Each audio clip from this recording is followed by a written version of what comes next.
for the healthcare stuff that we do, people want to get benefits and get well. What's funny is in my research, I found that lawyers also don't like legalese, funnily enough. But it's part of a culture and they feel compelled to do it. And there are people working on simplifying it. If you have the book, chapter 6, page 100, the top left in the physical book talks about LinkedIn and growth hacking. So I'm not going to go over it, but if you're interested in the irony of that and what we were just talking about for the last hour, there you go. Hey everybody, and hello Robert. I'm glad we were able to make the time happen. It's been a little tricky, but it's, here we are. I think we're both alive. You're not AI, are you?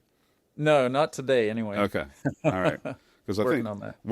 The details of hair are still very difficult for generative AI. That's right. Real time. Yeah. So I found you, I don't remember how exactly I found you, but I do spend a lot of time on LinkedIn, which I actually bookmarked a piece here about LinkedIn that maybe we'll talk about. But we swim in similar circles, it seems. At least you've gone deeper and farther than I have in a lot of things around UX and design.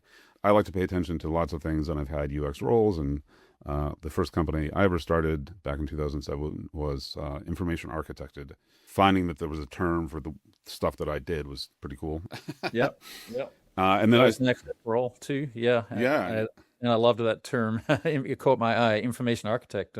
Yeah. Wow, that's what I want to do. Right. It seems less risky than being an actual architect and being responsible for buildings or highways, God forbid. So your book, Designed for Privacy, caught my attention, partly because I've been a big fan of Lou Rosenfeld Media, and he and I always forget the other gentleman that did the Polar Bear book. Which was, Peter Morville. There we go. Yes. So that goes back a ways for anybody else who's this old.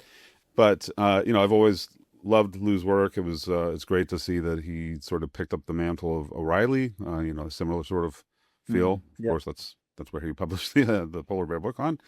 And so I know that if it's a topic that I am interested in and it comes from Rosenfeld's world, it's going to be good. The people that are doing it are real people that know what they're talking about. It's not just theory. So hallelujah.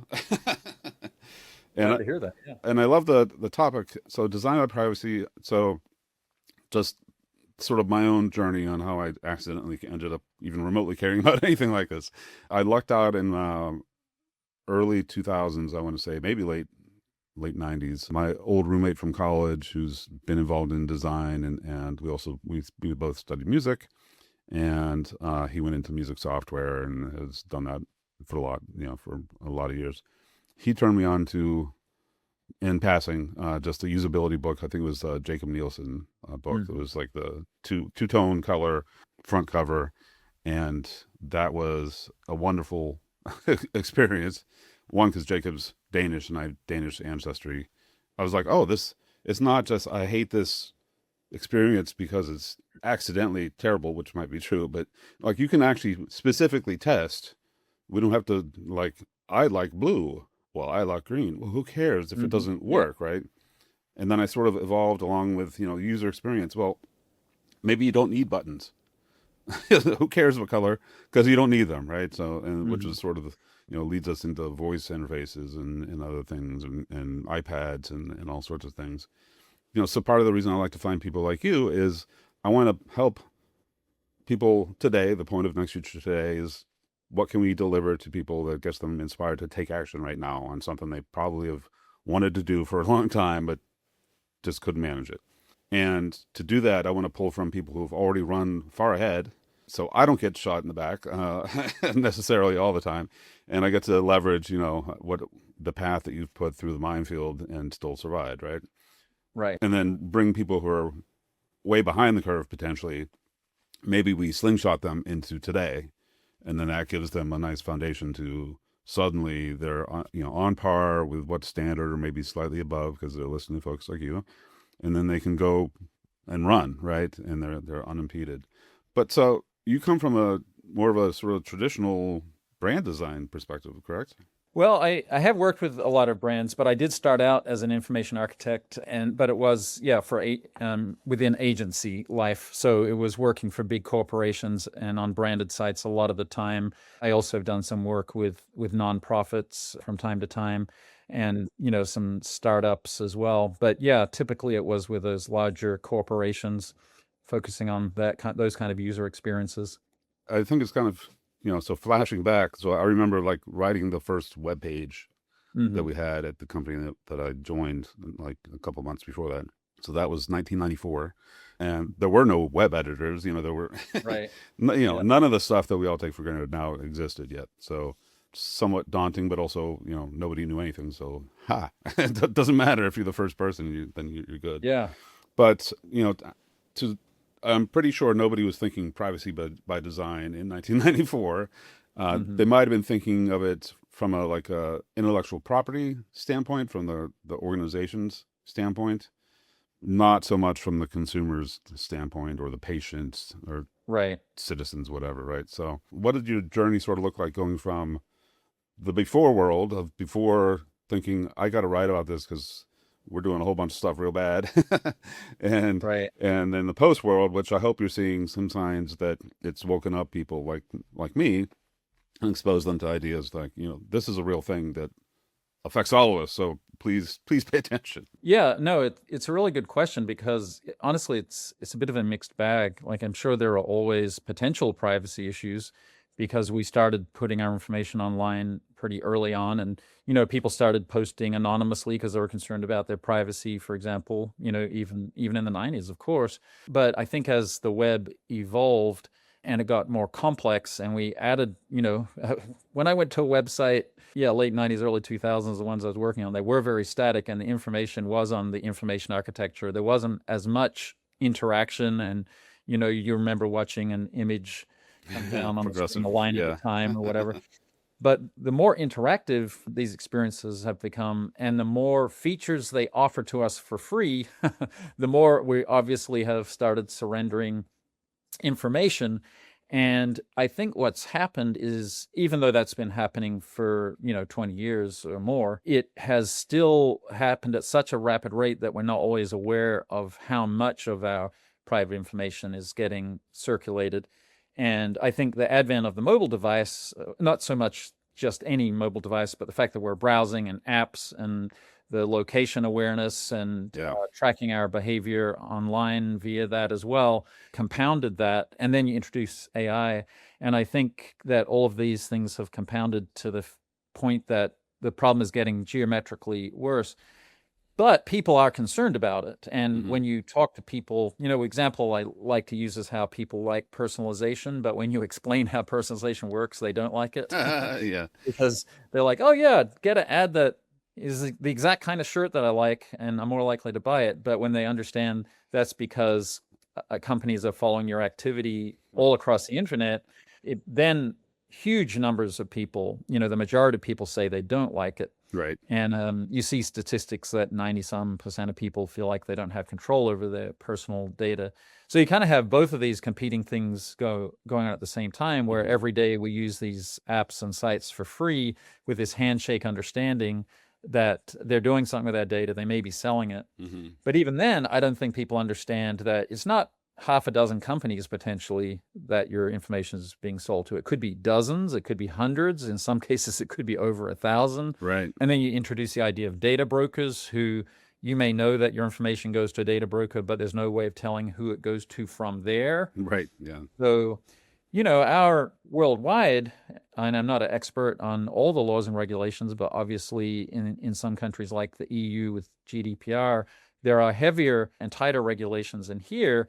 But worldwide, we're still kind of catching up, Hmm. and in the United States, we don't have federal policy at all. Right. We have not for digital online privacy. Right. And we have some states like California, Florida, and many others doing some version of it. But we kind of can't keep up. And so what got me interested in writing this book was the idea over time of seeing all these different privacy issues, and that if we're aware of them, we're not aware of how broad and also of the compounding effect of how much of our stuff is out there. I was just thinking, I mean, so we're all used to, like how, well, this book I bought straight from Lou in his store, right? But this book I bought from Amazon. Awesome book, by the way. And, Amazon shows up once a day in my house, right? So Yeah. whatever they're doing, I am a stockholder though, so I sort of feel like Mhm. I'm paying myself. That's what I tell myself. But there's, the recommendation engines, clearly there's benefits to them. Yeah. At least that's what we're telling ourselves for the endless scroll, that's an incredible Mm. UX experience that's Mhm. built to be just mindless. It's the wheel we can't ever get off of. Yeah.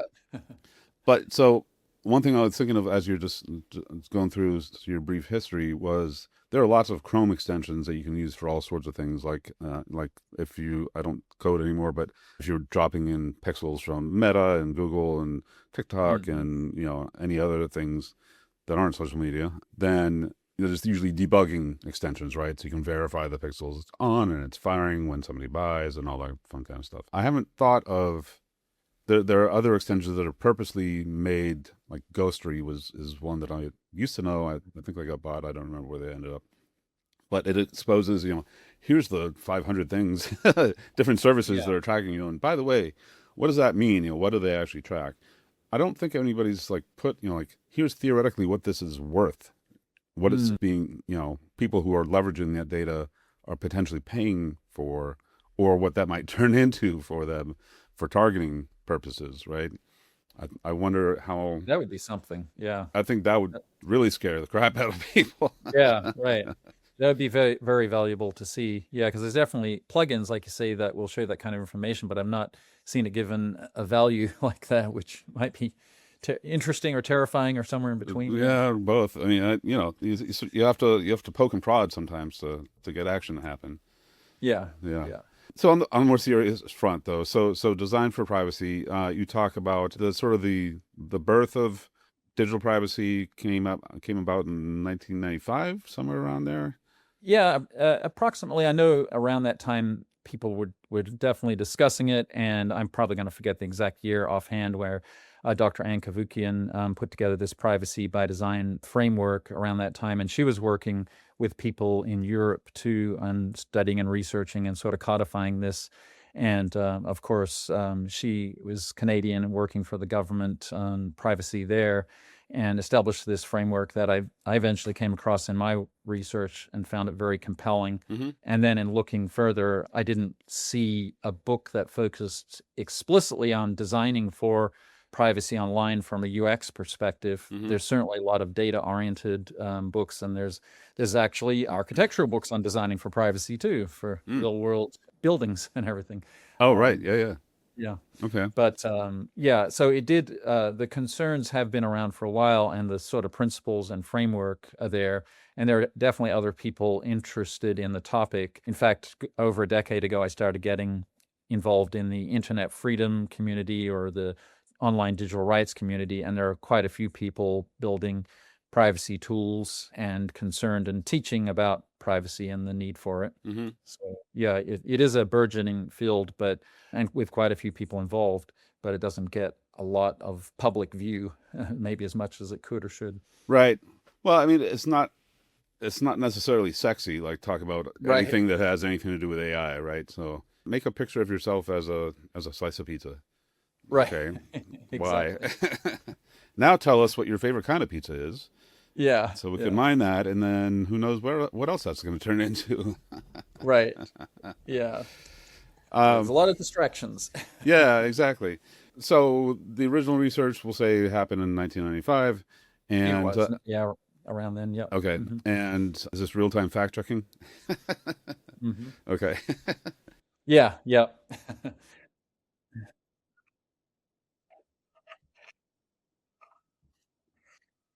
Yeah, and that was, I started a presentation on this several years ago, and I started doing a little pattern recognition of the types of things that I thought were involved in this. And I actually landed on about 7 things. And then when I started to do the book, I was like, wait a minute, I can boil this down even more. And, like a good UX designer, I actually did a card sort with my own material. Ah, there you And go. I got it, and I got it down to 4. And yeah, those 4 are, paying careful attention to data, Mm-hmm. which I think is very, very important, and then avoiding deceptive patterns, which often is tricking you into, surrendering your data. Being careful with the use of language, the first thing you think of is those privacy statements or policies that are impossible to read. But it goes beyond that. It goes, when you're using different features and the language is so vague that you don't realize what you're doing. So it could be body copy on a website. It could be cookie banner. And then the fourth is just the tools themselves, but making the tools prominent and available for people to control the use of their content. Right. One of the things Dr. Ankavukian likes to say that I really like too is that privacy is not about having something to hide. It's about control.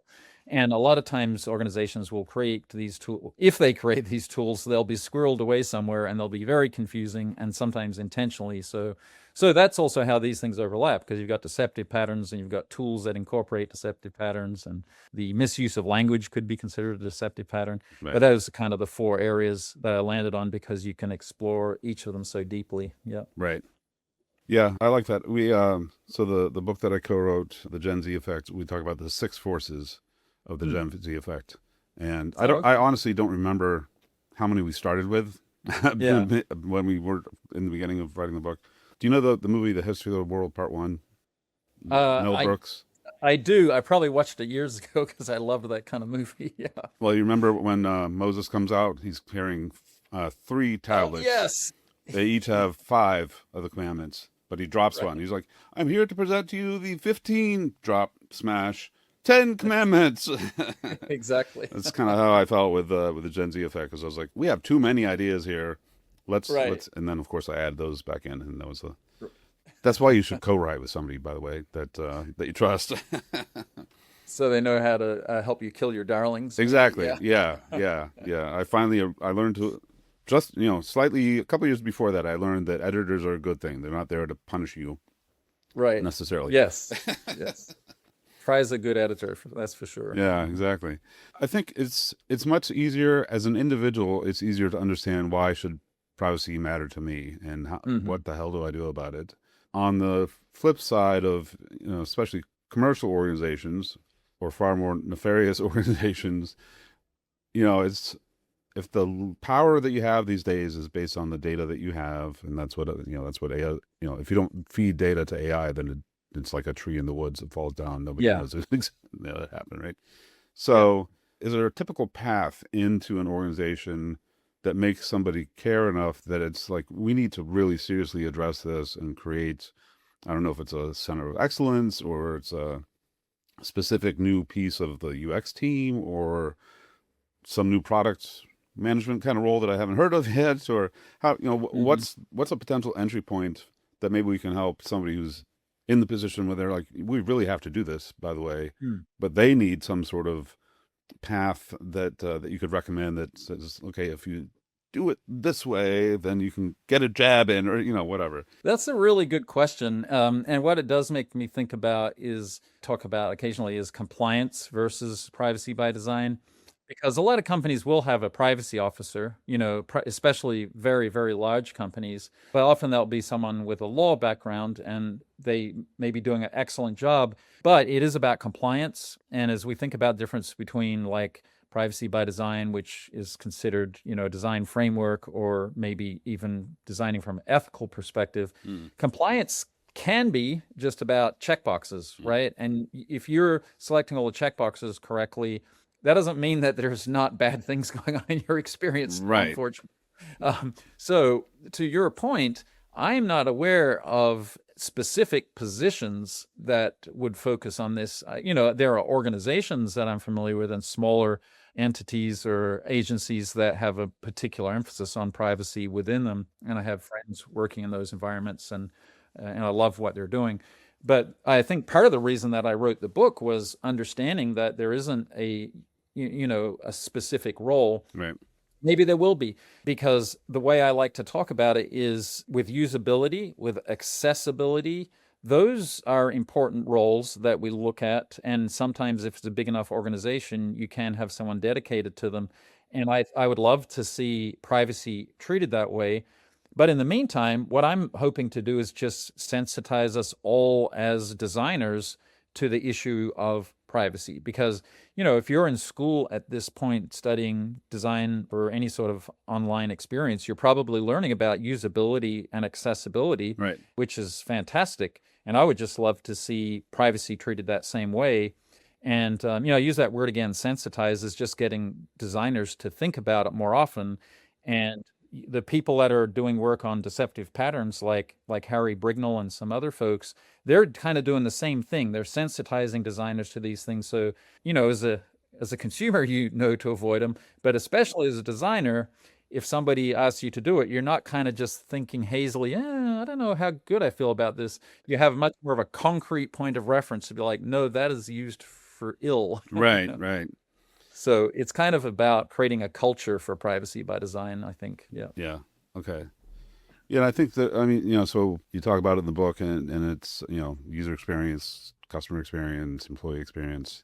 We all talk about reducing the amount of friction, right? Yes. Which is often a good thing. Mhm. One of my favorite books, Don't Make Me Think. Yeah, that's great. I keep meaning to, I met him in person, Steve Krug, because he lives in Massachusetts as well, Oh, cool. at a UX event. I think it was at Bentley. Well, unfortunately, they just disbanded their whole department, I understand. Oh, no. Wow. I think it was one of the longest standing ones in the U.S., but that's, I'll have to dig into that. But so, like this, Don't Make Me Think, I mean, that's a problem when it comes to your privacy, right? So if you're like, Right. it's a cookie banner, which probably, I think, Mhm. we're recording on a Friday. My happiness filters are gone here. I'm going to think pessimistically. What if a lot of those privacy banners don't do anything at all? Right. Which I think is likely, right? So, Yeah. Yeah. so no, reject. And I've never gone to check. I'm not sure how I would check, right? I would have to research how to do that, but Yeah. Yeah. I've done a little research on that, not as much as I would like to as you bring it up, but I think that is a big problem. One thing I did research for the book is when it says necessary cookies only, how do you find necessary? Is that for you or for me? objective? That's subjective? Yeah, And I think according to some bodies like the GDPR, they might have a definition of necessary, but that, as my research confirmed, unfortunately, that does not mean that that is how each company that you're dealing with is interpreting it. And so that right. that alone can be slippery.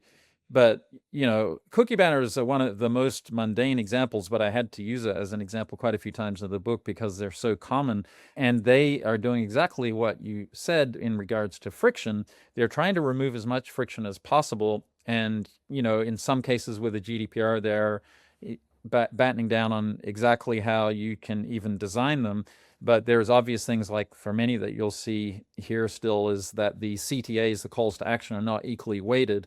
So it makes it very easy for you to say yes, and it makes it very difficult for you to say no. Right. And there's some examples where you have to go through multiple accordions, to deselect things. Right. And they're just making it as difficult as possible for you. Right. Yeah. Yeah. So I think that's an interesting, is it a constraint? Is it what is it? But there's definitely, it's convenient for the user. That's generally good. It's convenient for the business or the organization as well, because then you can get data. Of course, there's a lot of organizations that don't do anything with the data, so they just mindlessly install a bunch of stuff that's gathering all sorts of, telemetry and whatnot. Do you happen to know the company Opaque? I don't think so. So they're doing really interesting stuff at a incredibly serious level about like all of the information that's passed around, especially in between LLMs. All of it is encrypted in such a way that the real data is never being passed, right? So go ahead and intercept it, have a wonderful time. It's locked away in a different method than standard cryptography. So if you want to go real far and make sure that your IP is not leaked into LLMs, there's ways to do that without totally giving away. And that book is not book. The materials that they put out, I think, would complement what you're doing really well, because it goes super deep on the technology side. Interesting. That might be. I can connect you with Aaron, who's the CEO. He's a super sharp guy too. Cool. Yeah, I'll have to look into that. Yeah. Sounds interesting. Yeah.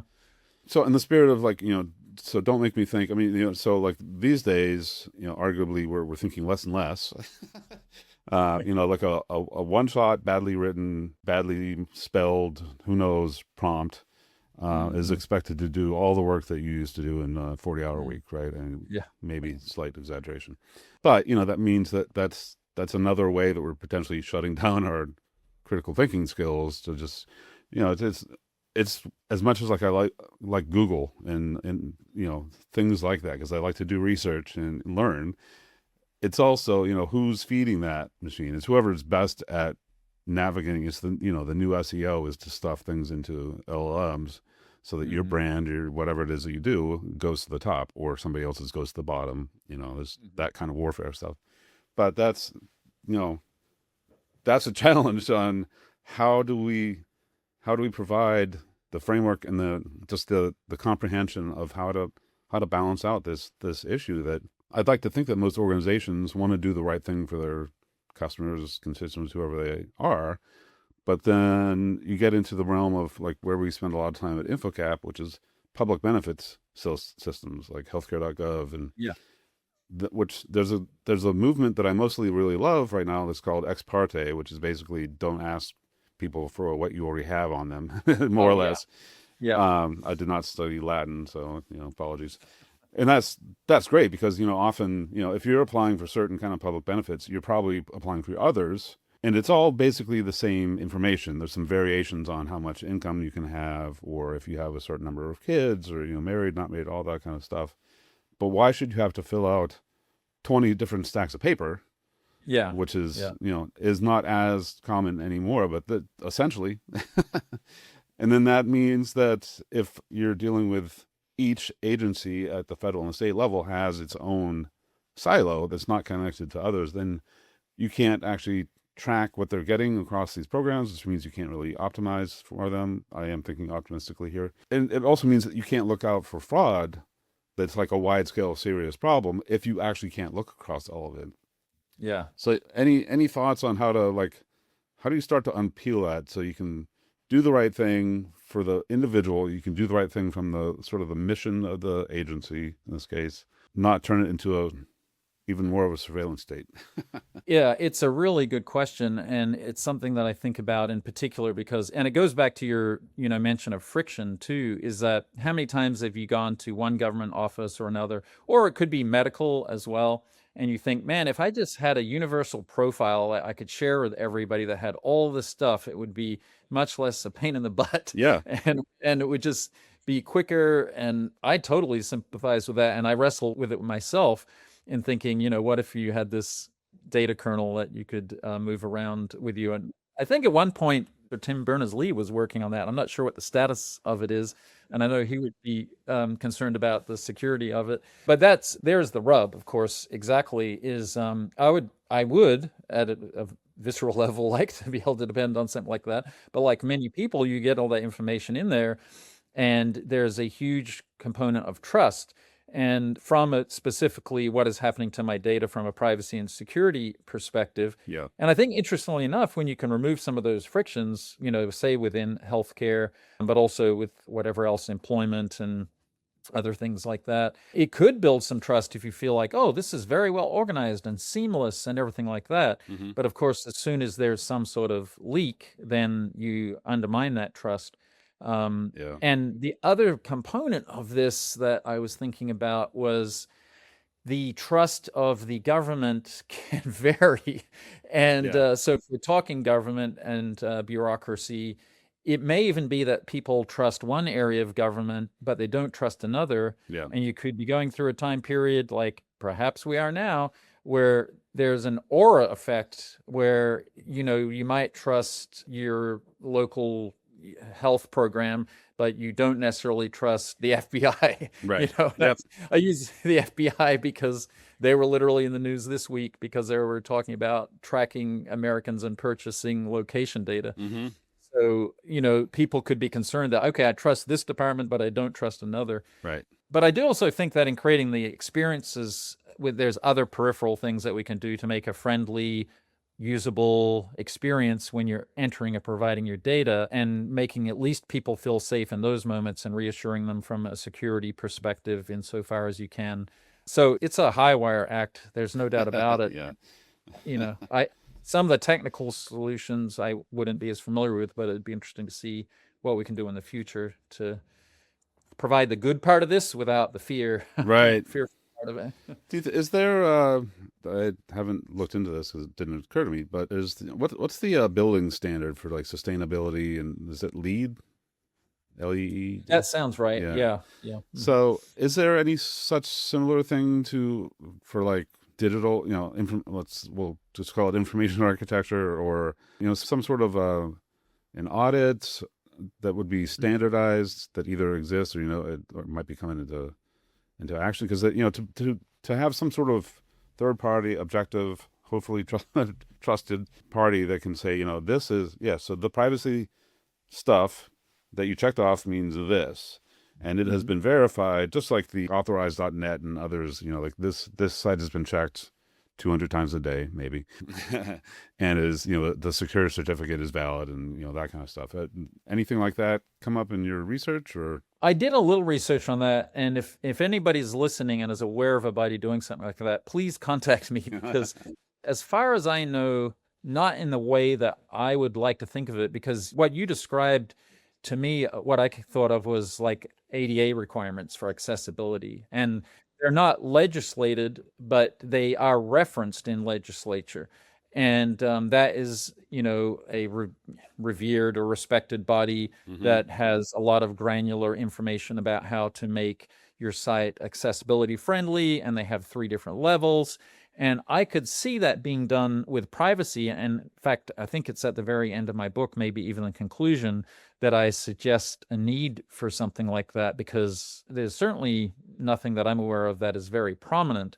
But I think if there were such a thing, and somebody will probably eventually tell me I should start working on that. Yeah. But if there were such a thing, then it could also be leveraged by government bodies to say, if you're not up to par here, Right. then we will fine you, like they do with ADA. So I think that there's a gap there as far as I know. Yeah. Somebody's working on it. Please let me know. Right. Yeah. Well, I mean, that's part of the point of why I do this. Somebody out there already knows the answer to the things that I'm thinking about, so I might as well tap into them. I'm glad you mentioned the ADA, because any accessibility stuff. We do a lot of work with federal, state, local government, and that's written into everything that I've ever seen. I try not to look at contracts and RFQs as much as I can, but you get dragged into those things, and it seems like I agree with the intention, but in practice, nobody actually knows what that means. Yeah. So, it's like, how do you evaluate that? Like, we need to implement a system that does all these things, and here's the timeline, and here's the roles that we need, and here's the systems that we need to integrate with, and it needs to be web accessible. Yeah. And everything else gets checked off, and somebody at some point checks off that it's web accessible. Yeah. Is it? Because is that? No, I've never seen anybody test that. No, you're absolutely right. And, I know I worked at Razorfish, and we had, ADA experts there, and we tried to keep them, and it might vary by project, to be honest, but we tried to keep them apprised of our work as we're doing it, and have them review things on some of the projects I worked on as we're working on it. Because just like with anything else, even user experience itself, but with usability, ADA, privacy, it can be something that's left right at the end zone. Yeah, exactly. Let's do a quick check of this and then throw it over the end zone. So I think that is a huge problem with all of those things that we just mentioned. The other part of it that I think you touched on was it's work that's never done. You're not going to have 100% ADA compliance site, and you may not have 100% privacy oriented site, although I hope you'd aim for both, but you can certainly make a concerted effort. Yeah. Yeah. Right.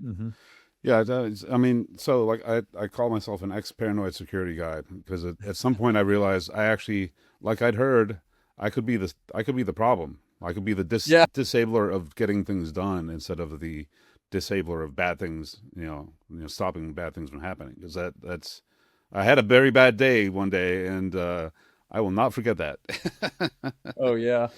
So it's the same thing, and often especially for startups. I mean, you're trying to see if anybody cares that your idea exists and is worth paying any money for, and you could potentially have a career and all that.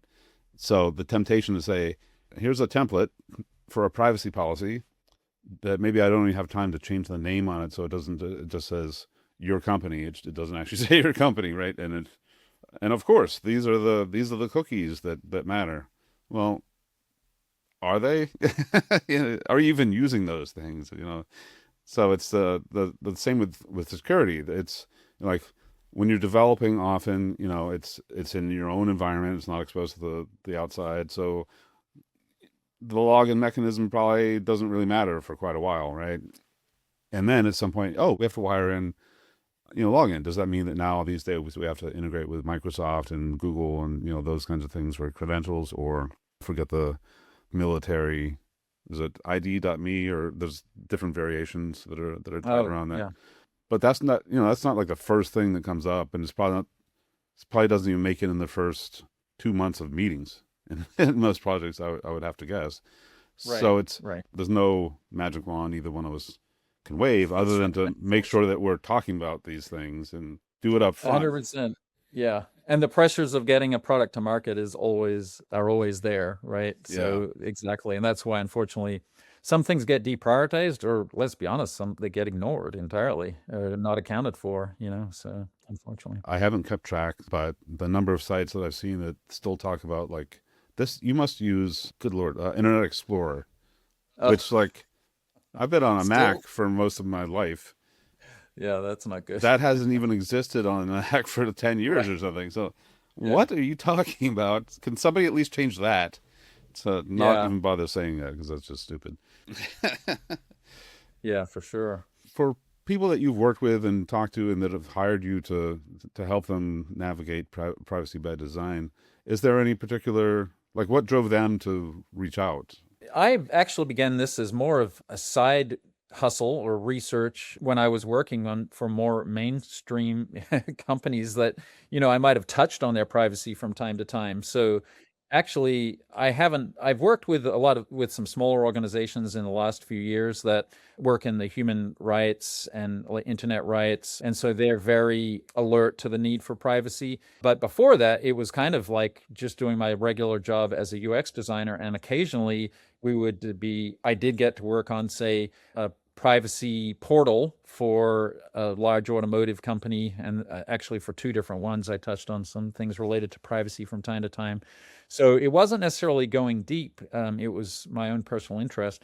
But since then, when I've worked with some of these smaller companies, for example, developing a platform for people to talk about data, actually, coincidentally, on a global level, they had concerns about how to allow people to interact and communicate freely, and with minimum but necessary amount of censorship, but in an environment that was safe, and they can be anonymous if they need to within reason, and their data they don't have a minimum of data that they have to share to join programming because they had a conference. So stuff like that. And then other tools, like tools for human rights activists to secret information out of one country to another, and how is that device made in a way that it's safe and secure and private. Certainly there are lots of people I've talked to who are working on communications apps, like Signal is a perfect example, of course, but there are a lot of others out there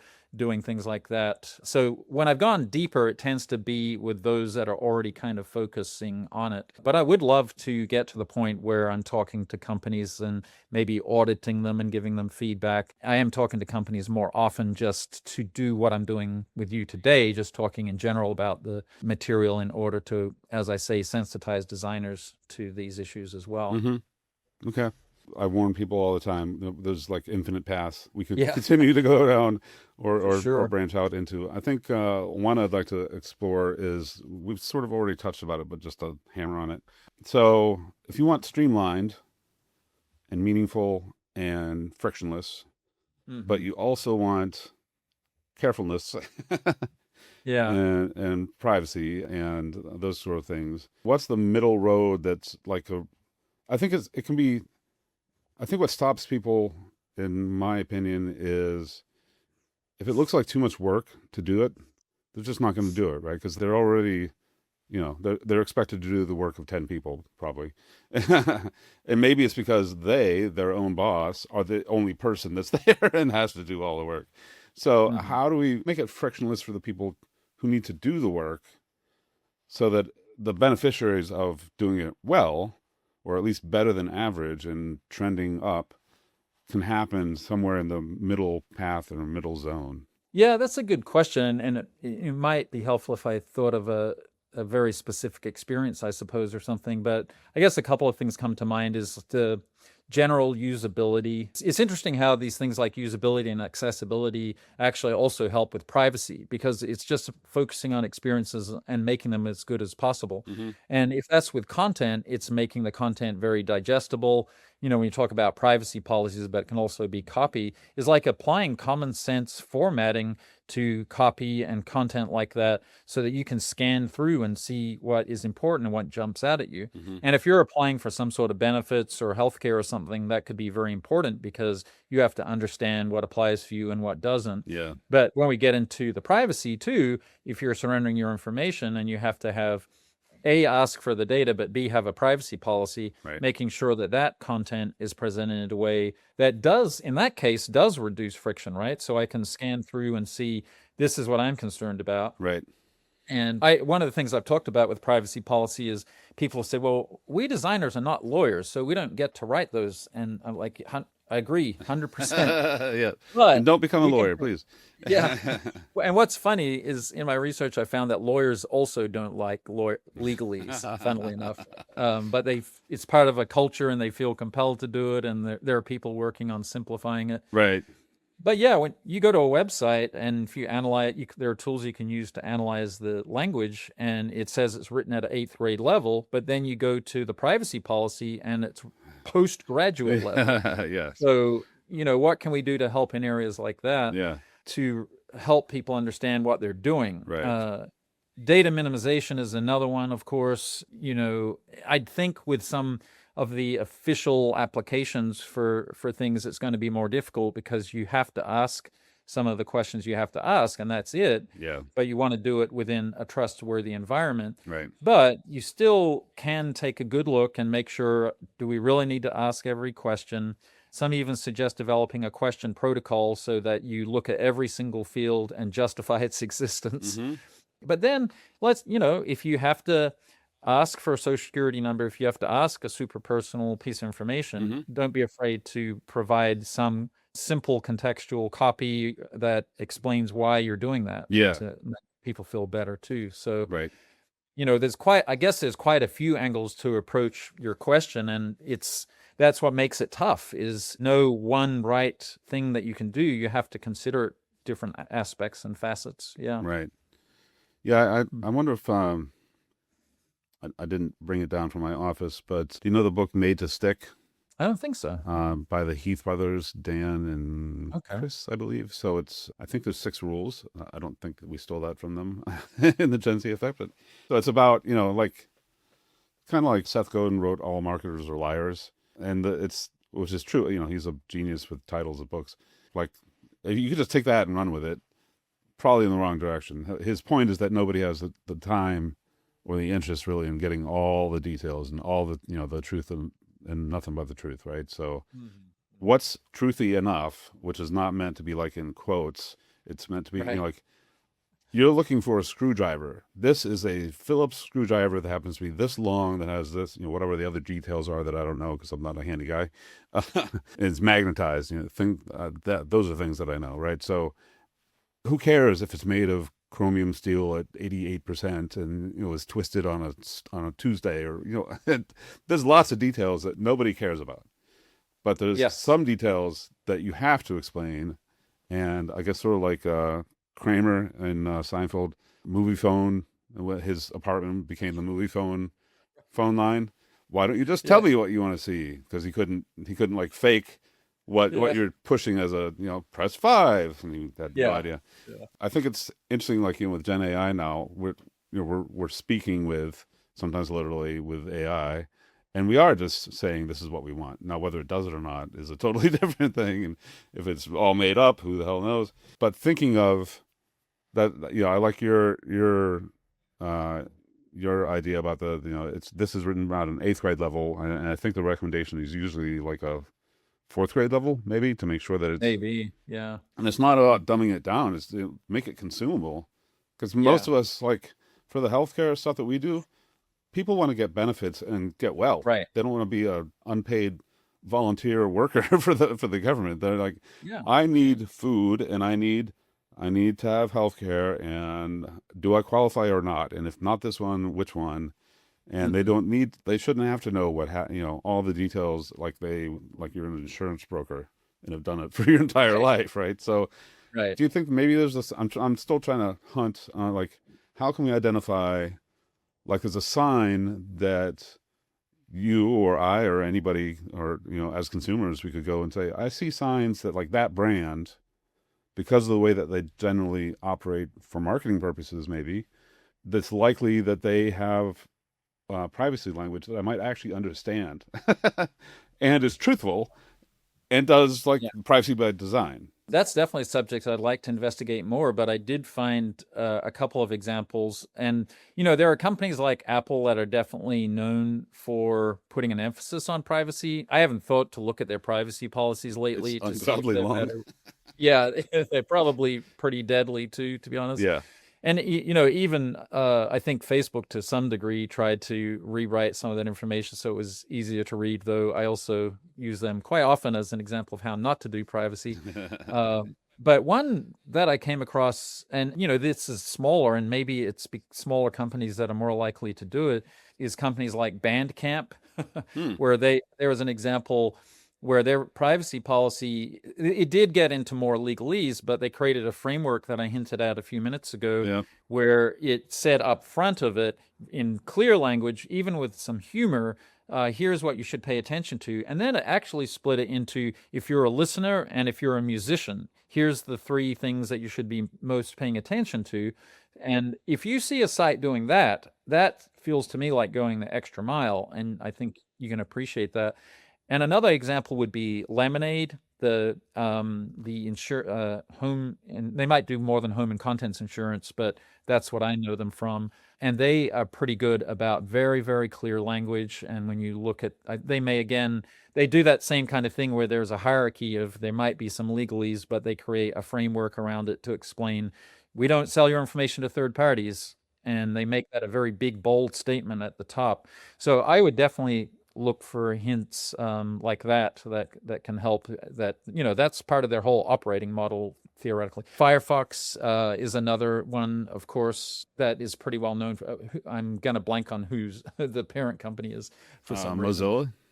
Yeah, Yeah. Mozilla, of course. You download Firefox and open it, and the default screen is talking about your privacy. Hmm. So that's another one, I suppose. Yeah. And sometimes I recommend some of these companies, and then they have their own issues too. So Yeah. nobody's necessarily doing it perfect, but I always appreciate when they're making a more concerted effort than most. Right. There's a book called Personality Not Included. That's a great title too. Rohit Bharat, I believe, is his name. Mm. I think he worked at Ogilvy, so he has Mm. he has a ad agency background, hell of a writer and speaker. So part of Personality Not Included is, like, it's kind of like Hamilton, like, what do you stand for if you never tell anybody? Mhm. Yeah. Take a position on things. So, like, brands that have humor in them tend to just they're freer, right, to do Yeah. more things, Mhm. including, like, hey, let me translate this 100 screen full legalese into, we are trying our utmost to not do anything that would expose your data. Yeah. Right. Nobody's perfect. Have a nice Yeah. day. If you want to have your lawyer look at the rest of this, God bless him. Yeah, exactly. Or just anything like that. There's a coffee company, not Dark Horse, Death Wish Coffee Company, DWCC, and they have amazing marketing. They would absolutely have this kind of stuff, like, check here to, this is exactly what this is signing you up for, and it's not going to I'll have to anybody look at else. them. Yeah. Yeah, Huh. and just, I think that might be a real good sign, is if there is humor involved, and that Yeah. it's written in a way that is really meant to be engaging and not entirely forgettable, Right. which is maybe not how you would approach a potential customer, but Right. That might be a sign of hope. And then you can say, hey, by the way, who did that? Who heads that up? That Yeah. that could open up some interesting things. Maybe there's more people like that hanging out somewhere. Hopefully, yeah. Yeah. No, that's a good example. Yeah. One thing I like to do as we wrap up is, so next feature today, you didn't plant your tree 20 years ago, 80 years, 200 years ago. So now what? We should plant a tree today, I think. So if people thought this was interesting and they're in a position to, not as an individual, as a consumer, but as somebody who's involved in doing system stuff, I would heartily recommend your book, of course, and talk to you. But what's one thing that they should just take half an hour today and do or think about, or what that might get them moving? I would just think, I was thinking recently, if you could boil down the issue of privacy itself to one word, it would be consent. And a lot of the times when people are designing experiences to try and rush to get that data, they're doing a sloppy job of obtaining consent, right? And when we talk about consent in this kind of situation, we were talking about informed consent. So I would say if people can mull that idea over and think about privacy as, again, not something to hide, but obtaining consent to get people's very sensitive information, and thinking about what consent really means. Are you tricking people into consenting, in which case it doesn't feel like real consent? Or are you being transparent? Are you informing them to create informed consent, which also, as we're talking about experiences and business and making money, if we're being real, it also contributes to trust. And so trust is incredibly important. And all of these things, privacy and security as well, help to build trust. So yeah, I would think about consent. Okay. And in the context of privacy. Okay. Yeah, and I think that works then in both ways. As a consumer, you're thinking, what does it mean when I, sign on the dotted line, so to speak, by clicking a dubious cookie banner? Yeah, exactly. Right. Okay. Yeah. Cool. And so robertstribley.com is one way to get a hold of you, correct? Yeah. And thisistechnique.com is your business Yep. front. That's my LLC technique. For whatever nefarious things you're actually doing. That's right. That's right. And I mean, it was safe for me to reach out to you on LinkedIn, so presumably LinkedIn. Yeah, absolutely. People can reach out to me at LinkedIn or via my website. There's a form on there, of course. I also teach at SVA, a School of Visual Arts, and I try to teach students there about privacy as well as general UX principles and everything. Oh, so okay. Look me up there if people are interested. But yeah. It's a good thing you're not all that private. That's right. That's right. It is kind of ironic. I do tend to be eternally too online, but then it comes back down to that. But everyone has a right to where you draw the line and to be able to draw that line. Yeah. So that's a really good point there. I'm not going to say it now, but if you have the book, chapter 6, page 100, the top left in the physical book talks about LinkedIn and growth hacking. So I'm not going to go over it. But if you're interested in the irony of that and what we were just talking about for the last hour, there you go. Exactly. And I'll at least say that I'm glad that was several years ago with LinkedIn that incident occurred. But we could have a whole episode just about LinkedIn, I think. That's a whole other thing about what's going on over there for sure. Yep. Yeah, and just would it even be possible today? All right, we're not gonna talk about it. All right, Robert, thank you so much. I'm glad we were able to make the time happen and on a real internet connection and everything. So that's right. It's all good. Worked out well. Awesome, man. Thank you for your time. Yeah, thank you so much. This was a lot of fun. Thank you. Bye.